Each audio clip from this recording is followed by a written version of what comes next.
Hello, and thank you for joining us today. My name is Claire Healy, and I run the DC office of E3G.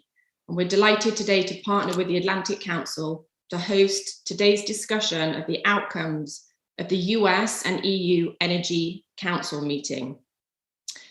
The US and EU Energy Council is the lead transatlantic coordination forum where both parties come together to talk about energy security and diversification, and of late, increasingly, the imperative to decarbonize.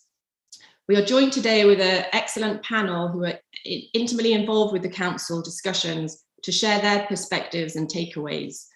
The event is on the record, and we are live streaming on Twitter, Facebook, and YouTube, and we'd love it if you would post about today's discussion using the hashtag AC Energy and tagging us at AC Global Energy and at E3G. We'll be actively moderating the Q&A chat box, looking for your questions to put to the panelists. We know there's a lot of interest. This is a very timely discussion, given the geopolitical turbulence and the ongoing situation in Ukraine. But one of the key issues we're trying to draw out today is, the balance of these issues at the council meeting. And does this ongoing situation in Ukraine and gas crunch and these price fluctuations, does it speed up or slow down the energy transition? And to discuss these issues, I'm going to introduce our panelists. We're joined today by Dagmara Koska, who's Councillor and Deputy Head of Section for Global Issues and Innovation at the Delegation of the European Union in the United States. We're also joined by Andrew Light, Assistant Secretary for International Affairs at the United States Department of Energy, and my co-host, Ambassador Richard Morningstar, founding chairman of the Atlantic Centre's Global Energy Center, multiple roles, but the one most relevant today, he was formerly US Ambassador to the European Union and Envoy for Eurasian Energy Affairs. And we're going to start the conversation by asking Ambassador Morningstar to share with us some context about the Council, because I believe, Ambassador, you were there at the creation in 2009. So if you could start by just telling us the purpose of the Council, why it exists, and your initial sort of takeaways from these discussions. Ambassador.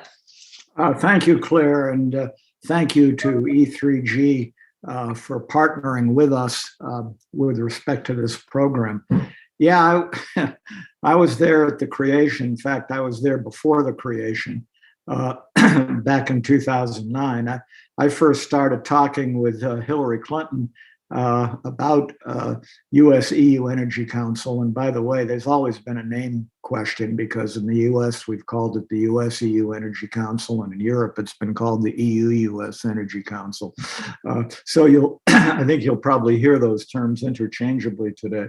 But even before I started on the job as Envoy for Eurasian Energy, we talked about the possibility of setting up an energy council. And I thought it was really important because energy was becoming more and more important.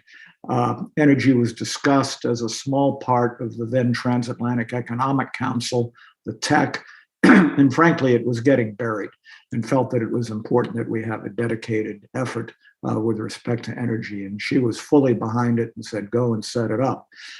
So I worked with my counterparts in Europe. We got it set up. And I think it's somewhat unique is that the council is basically chaired by principals.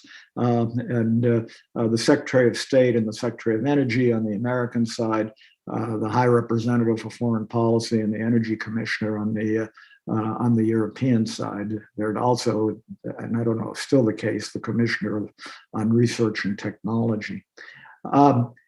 And so we started in 2009. We really focused during those first few years on geopolitical issues, a lot of which involving Ukraine, ironically. This was after the gas shut off in 2009 through Ukraine. And we really worked hand in glove and had working groups on the geopolitical side. It worked very well, maybe a little less well, okay, but less well on the research and technology side.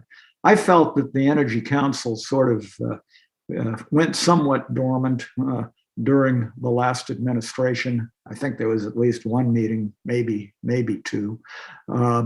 But it is really critical now that it be reinvigorated, and I think we'll learn today that it has been reinvigorated, given the issues that you raised, Claire, and the importance both of energy security as well as the need to meet climate goals.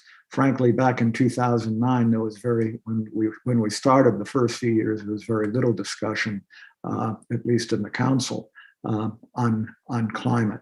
I think that rather than me going further at this point, it's important to hear from Andrew and Dagmara and also Keisuke from the IEA. So I will turn it back to you to reintroduce them, and then look forward to making more detailed remarks later. Thank you for that overview. And I should have said, yeah, we're also joined by Keisuke Sadamura, who is Director of Energy Markets and Security at the International Energy Agency. So we're delighted you could join us from Paris, and we're looking forward to later hearing your takeaways, given your sort of recent roadmaps and analysis. But I think, should we start then with Andrew, Assistant Secretary for International Affairs? So Andrew, was this your first council meeting that you were involved with? I mean, I can't imagine a more timely discussion. What were your sort of main takeaways? And if you could talk a bit about the balance between the various objectives, like how US and EU come together to deal with these price fluctuations and potential disruption to the energy markets, and also then the need to diversify. If you could tell us about the balance that you sort of noticed in the discussions. Andrew. Sure, and thanks very much for the invitation to join. So yes, we've only just passed the 1 year mark of the Biden administration, so this is indeed my first US-EU Energy Council. It actually meets by design every other year. There's discussion of increasing the frequency of it now. This is the third meeting of the council, and it is Ambassador. It is a 2+2 dialogue now. So it's just state and energy secretaries of state, secretaries of energy on our side, and then their two counterparts in the European Commission on the other side. I would sort of say that the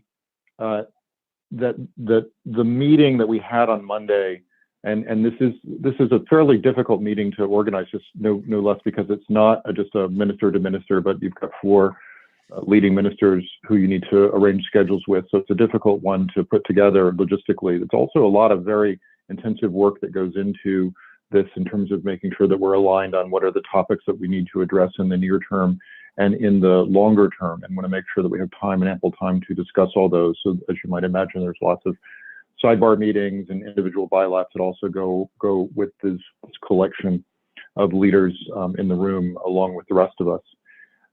It is a great opportunity in general, obviously, to discuss our common energy challenges and our common energy solutions. Obviously, this time, at this particular moment, the council is extremely concerned, or I should say the leadership in the council is extremely concerned with the ongoing crisis that we're seeing in Ukraine, the market fluctuations that we're experiencing right now with energy prices have been experiencing quite some time through this fall in Europe, and how to find a way forward. And so I don't think that these agendas are at odds, looking at the near-term solution, which is mostly focused on questions of, the weaponization of gas by the Russians in the case of Ukraine, and potentially in a conflict moving forward, as well as the longer-term decarbonization strategies, which obviously the Europeans are in some respects ahead of the United States right now on. And the Biden administration has been doing everything to catch up in terms of targets and plans and procedures, but also making sure that we're working together. It's revealed definitely, I think something that we all would agree on is that energy diversification, no matter what your view on energy, is absolutely paramount. That no one wants to be as beholden to any one supplier who can then potentially threaten to cut off supply, as we're seeing right now. To say a couple more words about the tenor of the discussion, I'd say that we're definitely focused on a variety of scenarios on what could happen with respect to Ukrainian energy supply and European energy supply if we were to see a shutdown of the Russian pipeline that goes through Ukraine. That's obviously a topic of discussion and one in which there's intensive action, for which this one council meeting on Monday is just indicative of an enormous amount of time in both the Commission and the US government in terms of trying to move forward and come to some resolution on this. Incidentally, if some may not know, but I think it was fairly prominent, just the week before we convened the council, President Biden and President von der Leyen released a standalone joint statement at the leader level on gas supply and gas security. So that even happened before we released the joint statement and had the in-person meeting that we had for the US-EU Energy Council on Monday. The United States is doing everything it possibly can with respect to its own resources. So far in 2022, in order to attend to the near-term problem, in 2022, there have been a total of 60 cargoes of US LNG that have landed or on their way to Northwest Europe, a number of them turning away actually from Asia, driven by the market prices that we're seeing in Europe, which we've seen a little bit of a stabilization recently, but obviously we want to look to the longer-term picture there. Approximately 2/3 of US LNG went to Europe, all of Europe, not just Northwest, in January. Normally, again, Asia is the largest import region, but that definitely has been a response to market signals. And I think that there's an abundant amount of analysis that's been looking at Norway, looking at North Africa, looking at other places, in which if we were to face some of the more dire scenarios that I think we have to look at in terms of a broader shutdown of gas supplies from Russia going into Europe, what might be done to close that gap. So I think that there is, and that's got to come from a variety of sources, obviously, and a variety of market factors. If you look at the joint statement, which I would encourage anyone who's tuning in to this session, I assume that you're driven here by your interest in the topic. I would take a look at the very carefully negotiated joint statement between the Commission and the U.S. government, which again involves a number of actors throughout the government, including White House, looking at what we're doing and what we're trying to communicate through the joint statement.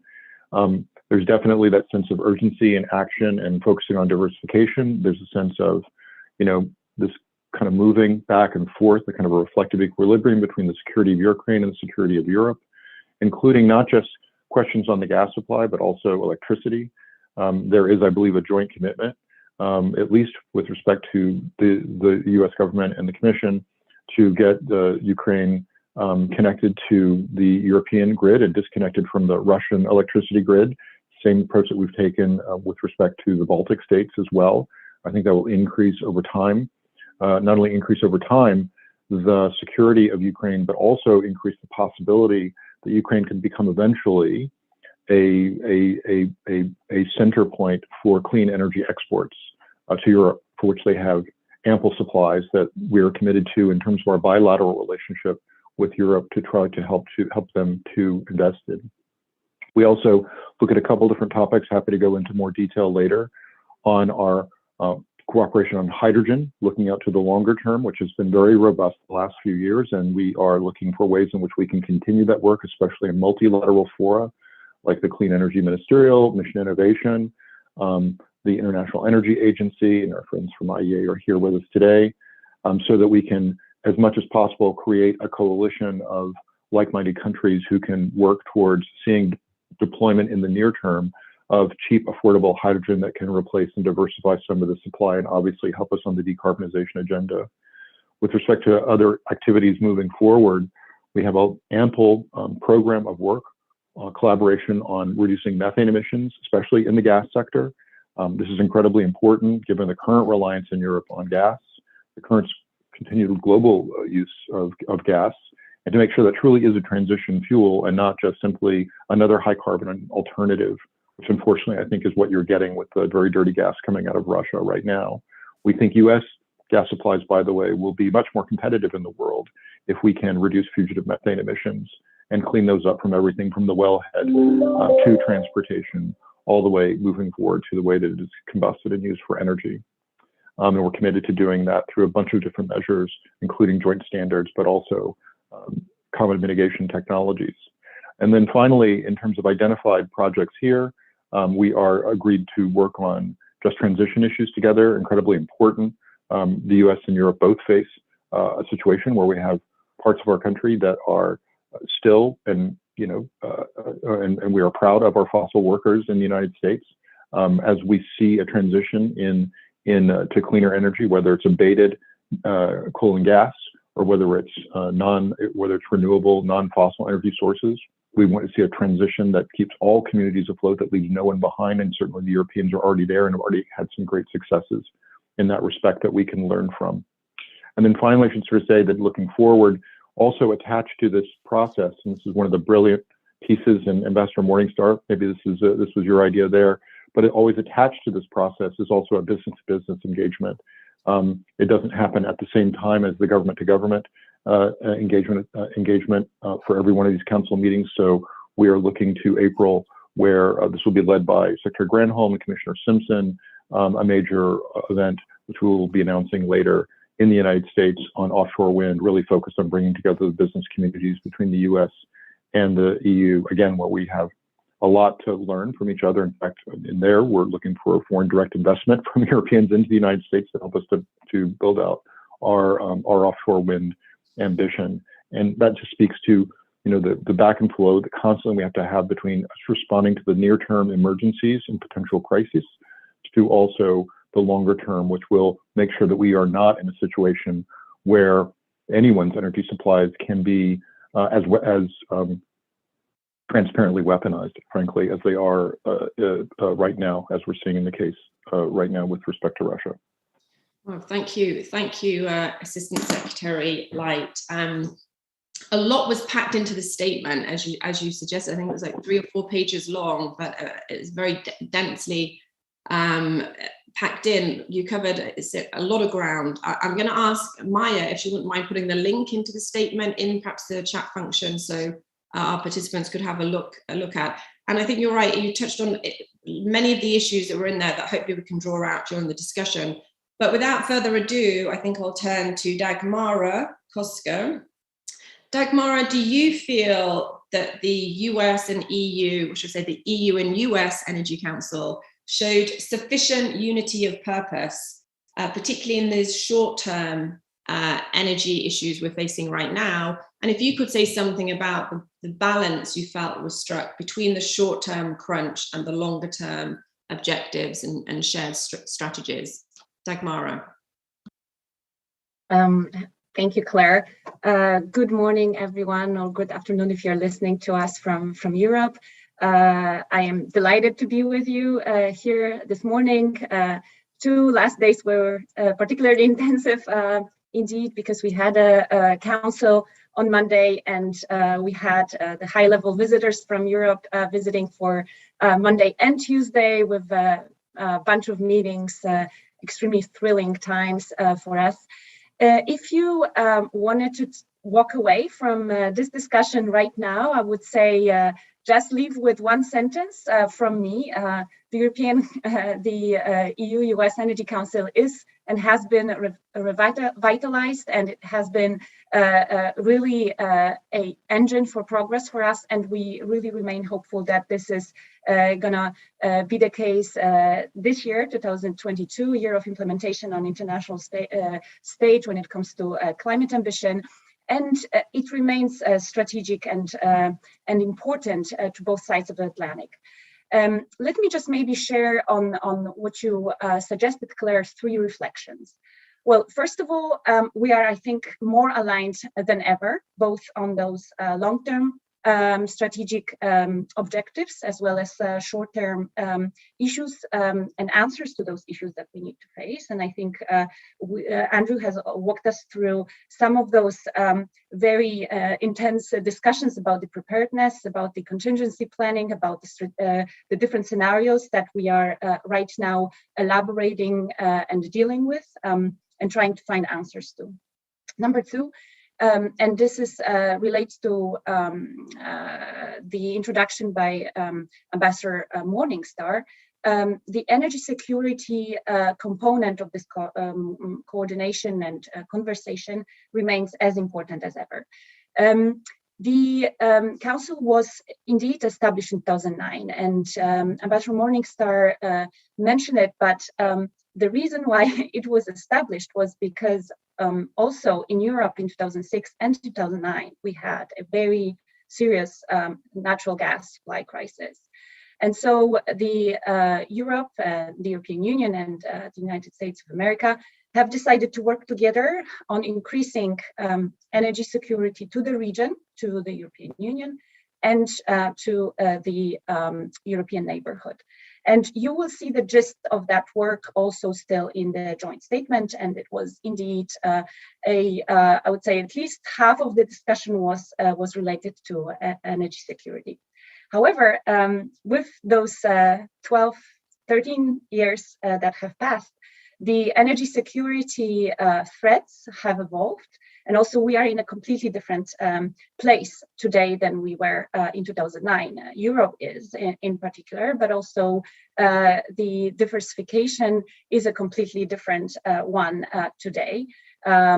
And I am happy to say more about this, because this is indeed something we feel very proud of. But we also think that the cooperation between the EU and the US have been quite vital to where we are right now. And the third thought and reflection that I would like to leave with you is that I see a complete paradigm shift in terms of energy policy collaboration and collaboration on energy technologies. This is an area that has been intensely prepared in advance to the Council. There have been a number of working group and technical level meetings in the run-up to the Council. And from the joint statement that Andrew referenced, you will see that those work streams have been named, and there's a concrete deliverables and expectations expressed with respect to those work streams. Andrew named some of those areas.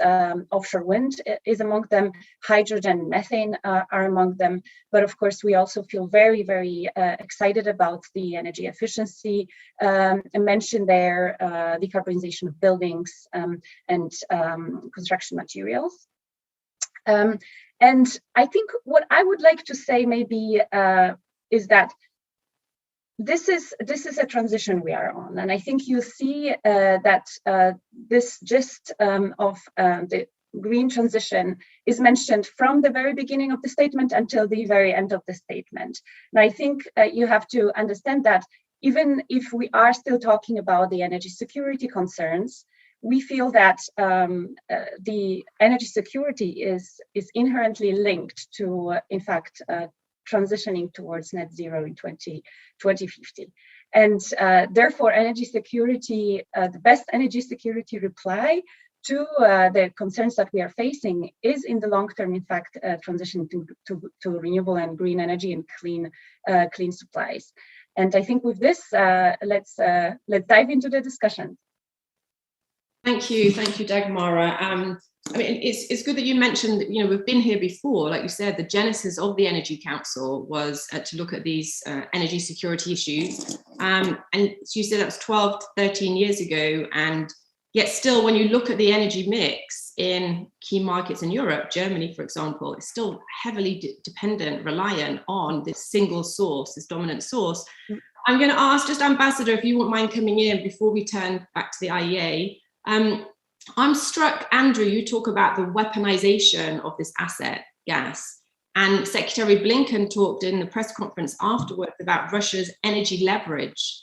So, Ambassador, like, what's your view on sort of the state of play right now and the balance between the short-term need for gas to get us through the winter, to prepare in case there is a massive disruption to Europe and its eastern flank?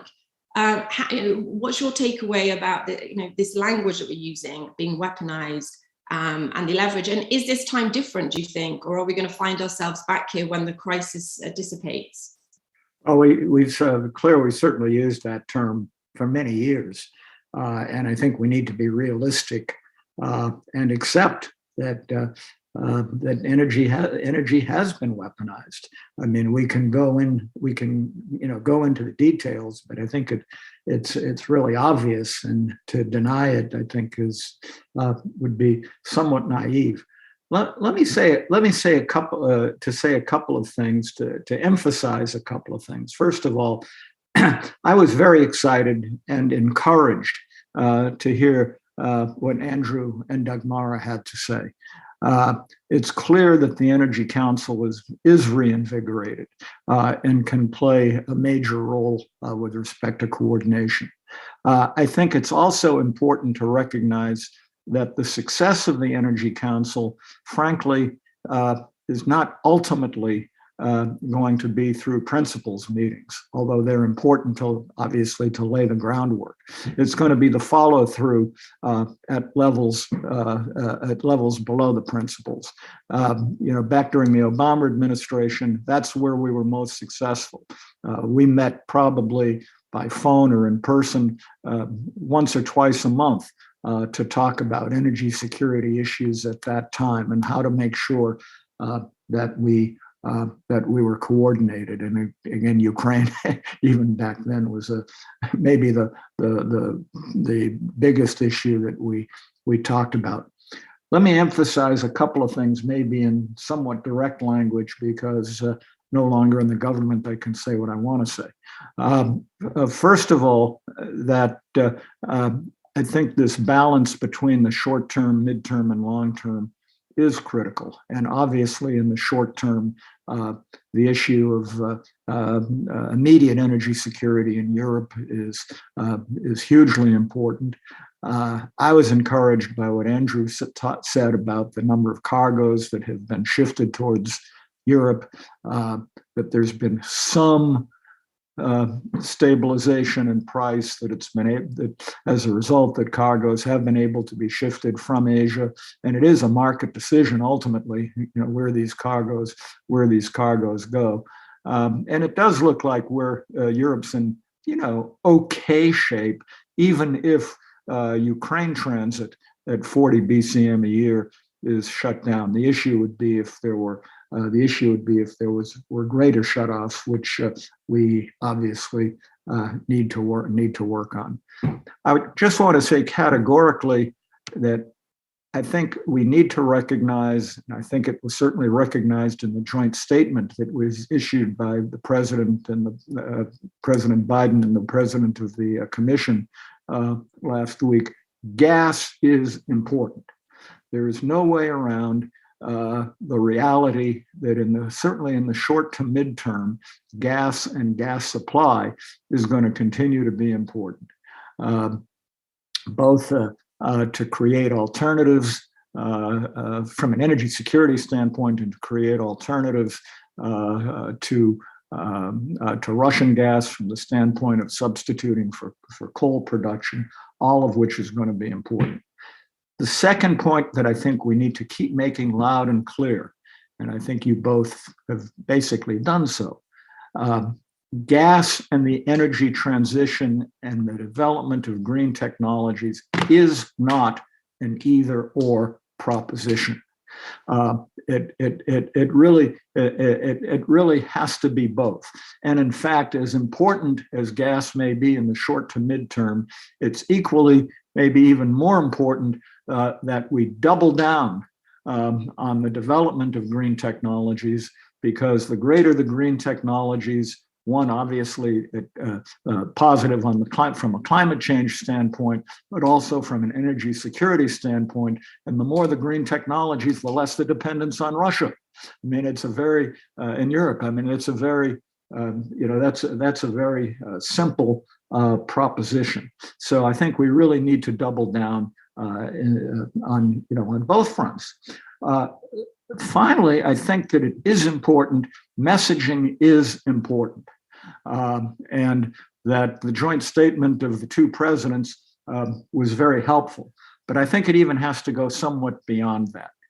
The President of the United States, I think, has to be crystal clear that the export of U.S. natural gas is in the U.S. national security interest, and supplying Europe with necessary gas and other places in the world is in our energy security interest and in our national security interest. And also to emphasize that if, with respect to gas resources, that it's also critically important that any new gas projects be decarbonized as much as possible, and that we have standards working with our European friends with respect to methane emissions, with respect to carbon capture, with respect to any other activities that will in fact decarbonize gas, and recognize that the dirtiest gas in the world is coming from the east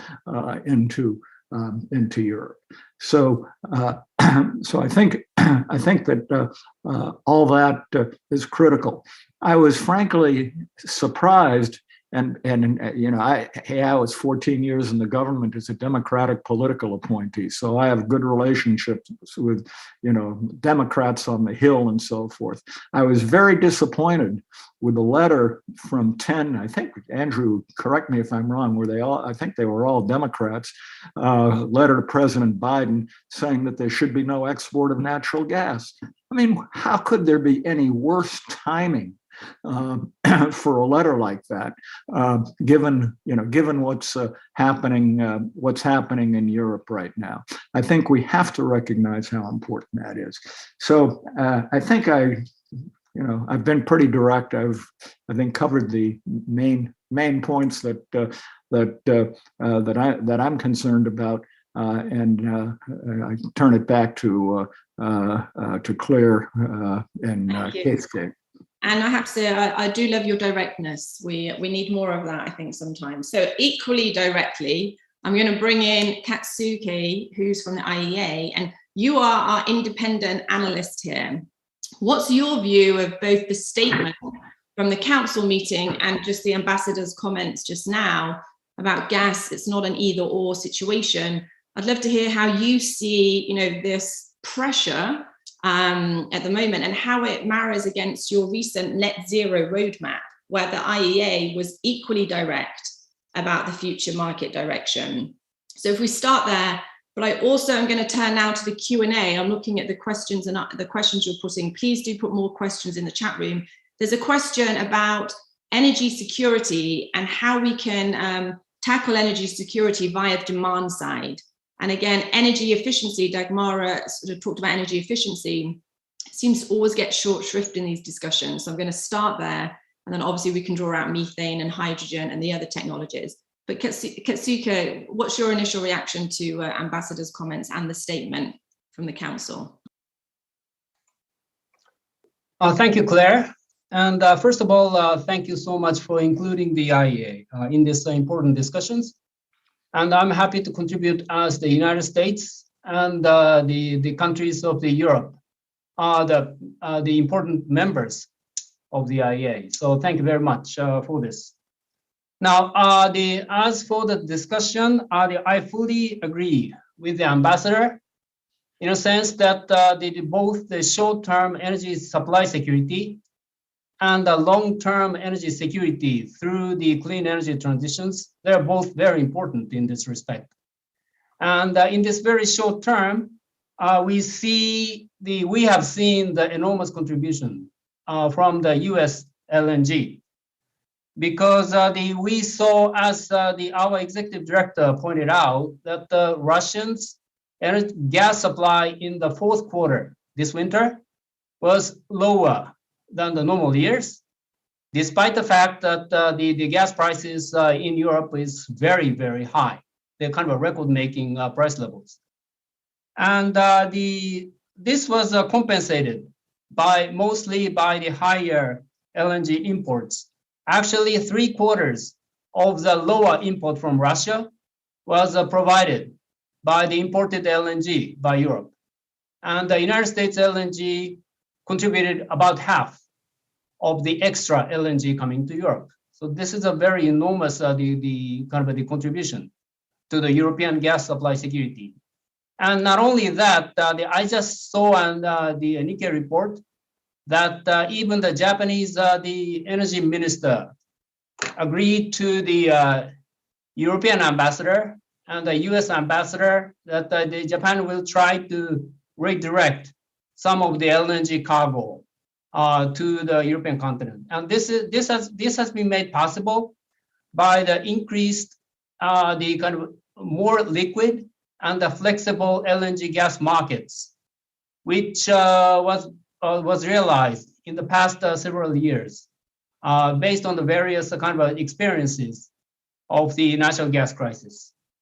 Now, as Ambassador also pointed out that this is not the first the gas supply crisis between Russia and Europe. We saw that in 2009. We also saw that back in 2014. And we have seen that the European gas systems have evolved to increase more resilience by the better interconnection of the gas networks. So now the reverse flows in certain gas pipelines capacities are available at this moment. But still, there's a lot of work to do in terms of enhancing the gas supply and energy security in Europe. And in the past, the natural gas supply crisis in Europe, at the IEA was asked to provide some analysis and reports on how the European gas supply security can be enhanced. And one of the major items is the increasing efficiency, in particular the residential sectors in Europe, because all those natural gas crises happen in winter. And this becomes a serious social problem because the switching, the residential heating from natural gas to suddenly to other fuels is very important. And therefore, in that respect, the enhancing the efficiency of the building sector and others is a very important part of the enhancing the energy security in the European continent, and of course in others as well. And also we need to diversify the various sources, and also in addition to that, the more electrification of various sectors of energy is also very important. Now, as for this electricity, we need more diverse electricity power generation sources. So, we can see that once the natural gas prices became higher, we saw that the coal-fired power plants suddenly started producing more electricity. So field switching happened. And of course, we are phasing out the coal-fired power plants in various parts of the world, including Europe. So in that respect, we will need more diverse low-carbon power generation sources as well. So in that respect, we need kind of even faster clean energy transitions so that the European countries and others can reduce the dependency on the imported fossil fuels. So I'll stop it here. Thank you. But okay, so you've said in the past that the IEA, just sticking with you, and we'll come back to Andrew and Dagmara then, about the investment gap, right? So we say we need to diversify, we need to switch, we need to do more on demand side, particularly at heating. I mean, I opened my gas bill yesterday and was shocked, like many people around the world. But what signals do we need to send to the market in order to close that investment gap? It seems to me in moments like this, markets are looking to see which way the winds are blowing, in order to switch, and put their money, on the future direction. So how do we close that gap? How do we get the investment into this infrastructure we're going to need in the future? Well, thank you for asking the question. The net zero, the scenario of the IEA's World Energy Outlook, and also the net zero roadmap shows that the investments in clean energy technologies needs to triple by toward the 2030. So we need to see the enormous amount of increase in the investments in low carbon technologies. While if we take a look at the other side, the fossil fuels, oil and gas upstream, for instance, the level of investment is actually consistent with the net zero pathway. And this is not good. I mean, unless we see more accelerated, robust investments in clean energy side, there will be no secure and affordable supplies on the traditional fuels. So we will need to increase. Otherwise, we'll need to continue to invest in the kind of traditional energy sources as well. And the question about what should be done to facilitate, accelerate those investments, this is a very important and difficult question. But there's obviously a need for much robust government intervention into the market and send a very strong and credible these signals for accelerating investment so that the investors can have strong confidence that their money can be recovered in the long term, the projects. Because the issue with the low carbon energy technologies are that they mostly require the big amount of investment at the upfront. And this needs to be recovered by the kind of a long-term use of those assets because it doesn't require much of the marginal costs on the fuels. So there needs to be a very strong signal and predictable, transparent measures by the government to force the private sector to direct their money to the low carbon technologies. Okay, thank you for that. Okay, let's turn back to Assistant Secretary Light and Dagmara, just to get back to what was in the statement from the Council. I mean, it is about cooperation between US and Europe, right? Andrew, your job is in international affairs, looking at that levels of cooperation in order to deal with this whole suite of issues. In the chat function, people are asking about CCS and nuclear. Were these issues discussed? You've already raised about, so these other platforms for cooperation between governments in order to send the signal that Katsui said, for the which way we're going, which technologies. You've mentioned the SEM and MI. If you could say a bit more about the levels of cooperation, we're planning for the rest of the year, to get these technologies to market and to deploy faster the technologies we currently have in order to diversify and reduce demand, and the levels of cooperation we need to see to develop the new technologies, right? And again, we've referenced hydrogen, and so if you could say more about the other technologies that the Council discussed. Did they discuss CCS? Did they discuss nuclear? And what levels of cooperation are we looking for in these new technologies like hydrogen? So I'm happy to say something briefly about this, and then we can go deeper if you'd like. I mean, I think that Keisuke is exactly right. We have to accelerate, our deployment of other technologies. We need to accelerate our investment in them. We need to accelerate deployment in them. I think we're doing pretty well. I don't think we face a gap at all in terms of cooperation or cooperative programs. In fact, we have an abundance of them. On hydrogen alone, we have like 4 or 5 international platforms at this point that are working on everything from standard setting at the front end to deployment issues on the back end. The Department of Energy has launched what we call an Earthshot on hydrogen, spending billions of dollars on demonstration projects, hydrogen hubs, hydrogen valleys, other sort of efforts through the bipartisan infrastructure bill, which will, with an aim of driving down the cost of hydrogen to $1 per kilogram of hydrogen from renewables by the end of the decade. We're also involved in a cooperative project through Mission Innovation to drive down that cost to $2 per kilogram of hydrogen, end-to-end, including transportation, which is quite compatible with that, which we're doing with other parties. And we have a similar Earthshot to drive down the price on battery storage, and a similar Earthshot to drive down the price on on negative carbon technologies. So there's an abundance of cooperation both in and outside of this council, the US-EU Energy Council. And I should say, if we just wanted to focus on Europe, the United States this year launched high-level climate and energy dialogues with Germany, with the UK, with France, most of these at the ministerial level.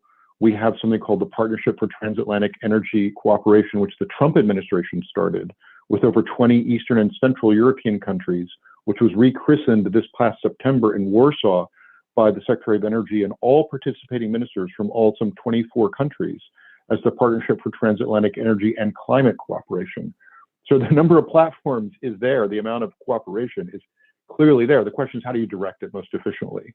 And how do you get the most deployment as quickly as possible?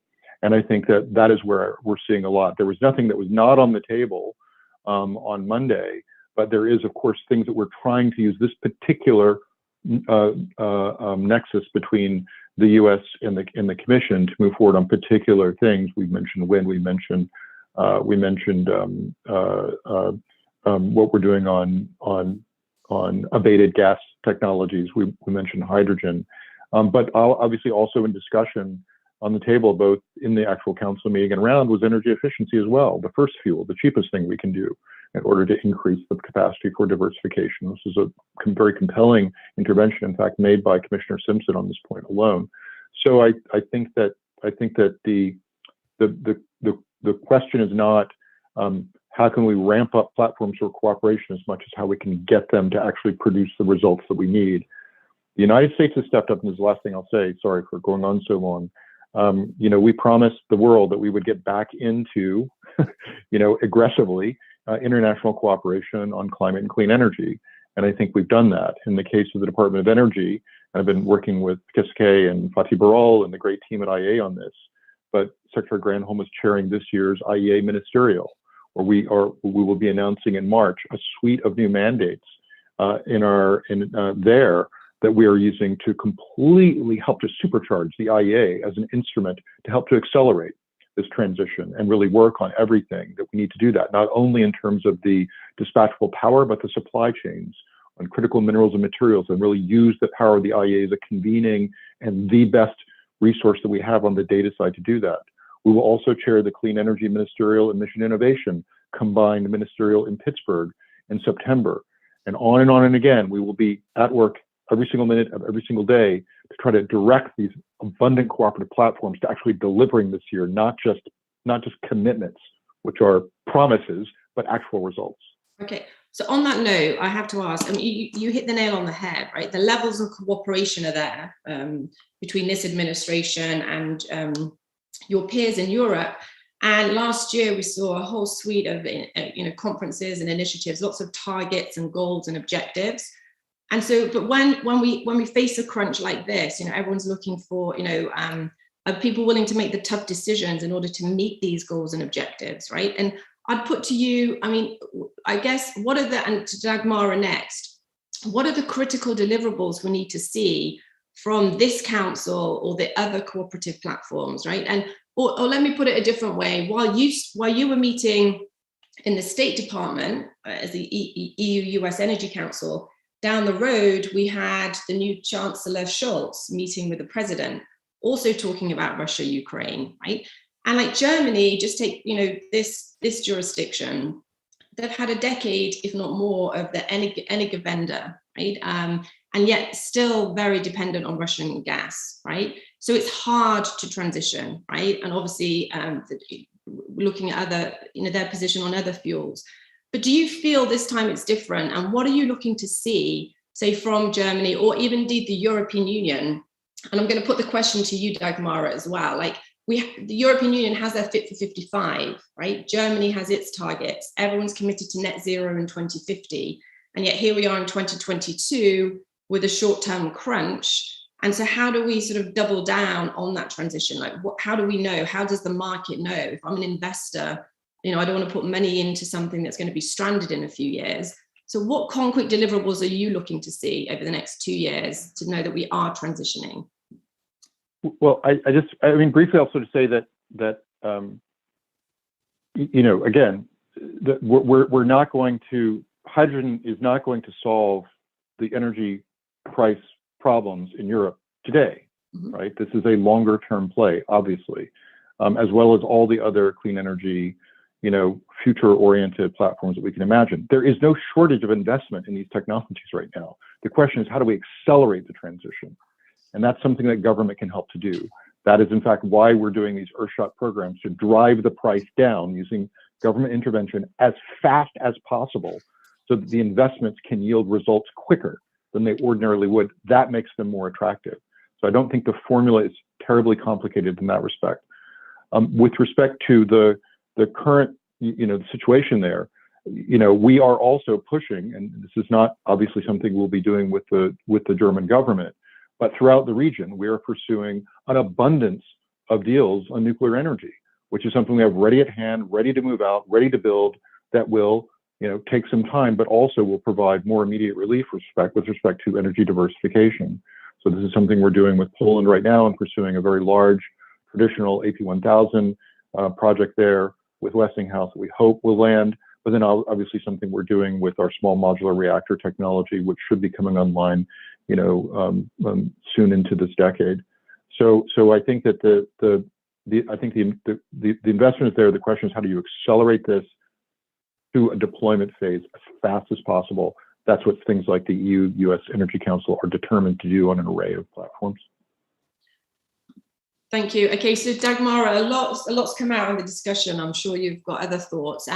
I would also say, do you feel, are you getting the signals from the US as your counterparty that it is serious about the transition and, setting the signals and making the investments to transition at this moment, to diversify with renewable sources, etc.? And I'd also ask you, I was struck by the level of detail in the statement on particular things like methane. It feels like, the global methane pledge is, I think, a good example of where US and European cooperation, bringing in over 100 countries from around the world, is a good example of a new initiative, a new pledge. But it's felt a bit like in the statement, you're serious now about getting into the weeds. It talked about methodologies and, how we're going to measure, how we're going to monitor. So, if you could say bigger picture, how you felt, is this moment different from before? And then, specifically about the methane pledge, is that real? Is that going to have teeth? Excellent questions. I would love to take a lot of space to discuss them, but let me first maybe start with a consideration. What we're facing in Europe right now is not a infrastructure crisis. We have the infrastructure. The infrastructure to carry gas to Europe is simply underutilized from the eastern directions.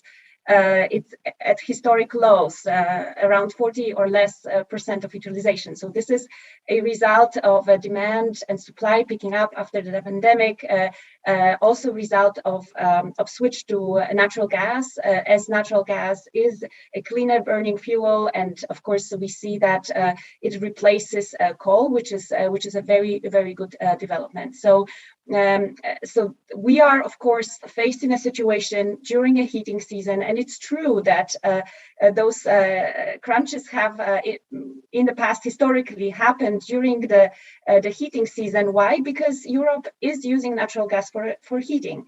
25% of natural gas consumed in Europe goes into households for heating. And so for us, the answer to that is, of course, energy efficiency, an area that for the first time ever, we are discussing with the EU and US together. We have a very ambitious outlook for this cooperation. So I'm very excited about it. And indeed, in Europe, we have already a strategy for almost every of those critical areas, for specifically for energy efficiency. We have a renovation wave. We want to double the renovation by 2030, the renovation wave of all buildings. And that will save us the deliveries from one of those most hotly discussed pipelines from the eastern directions that you might imagine, which I mean. So just a few reflections on that. When it comes to investments, let me provide some reflections as well.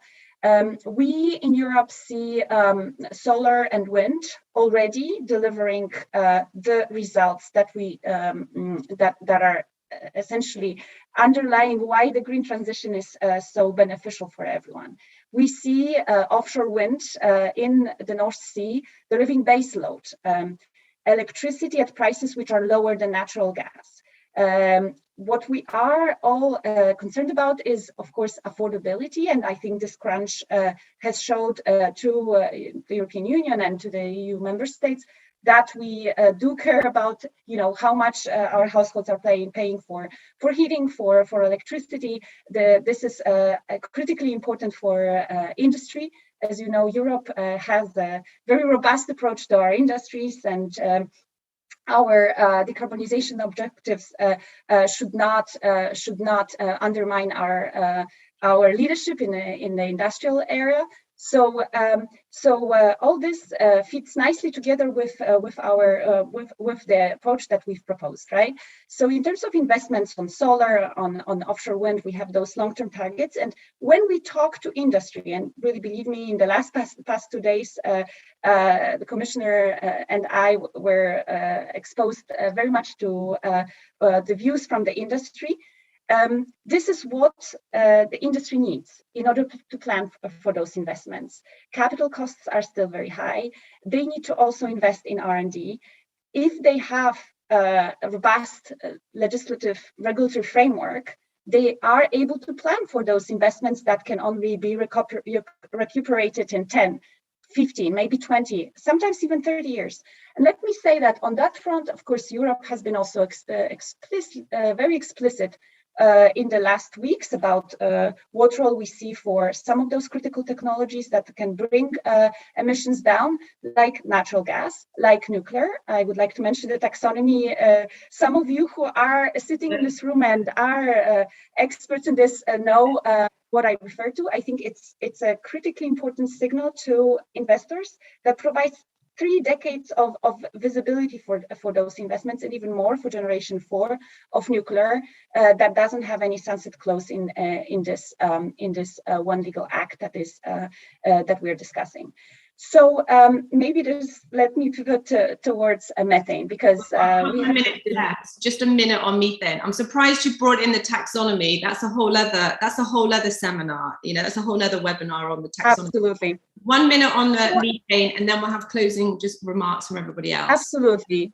So on methane, I think all of you who have watched COP26 or participated in live have noticed that one of those biggest splashes, I would say, was the announcement of the global methane pledge. So why do we bilaterally between EU and US need to still continue working together on top of everything else that happens under the international umbrella?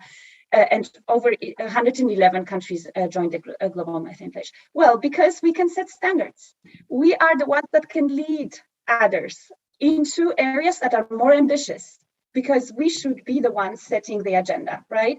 So on methane specifically, the EU and US have agreed to work on the LCA, which is life cycle analysis, across the value chain, the supply chain of carbohydrates that are supplied to the world regions.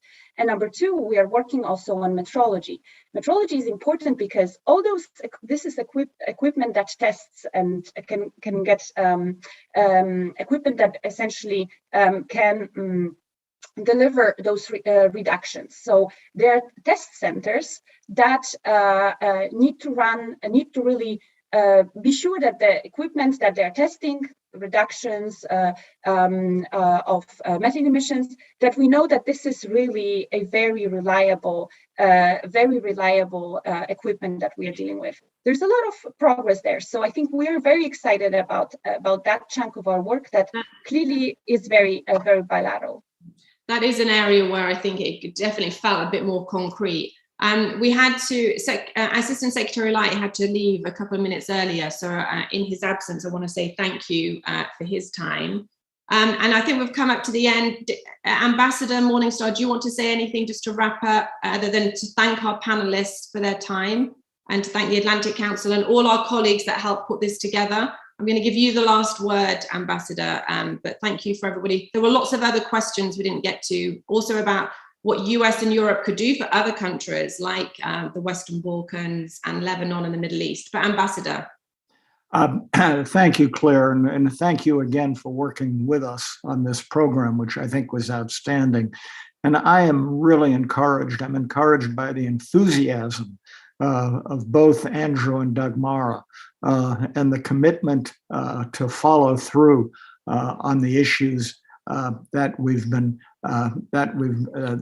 talking about. There is a lot more that we could be discussing. I have one thing that I would have wanted to make a strong point on, but maybe it's too late to do so right now.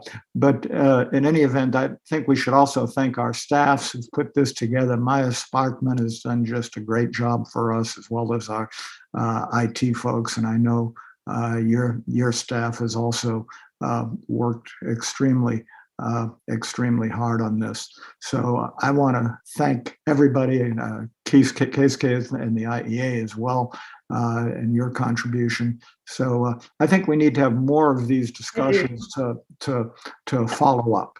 I do too. I feel like we scratched the surface, so maybe we can all come back together in a few weeks and pick up another strand. For now, though, thank you everybody for your time. Goodbye. Thank you.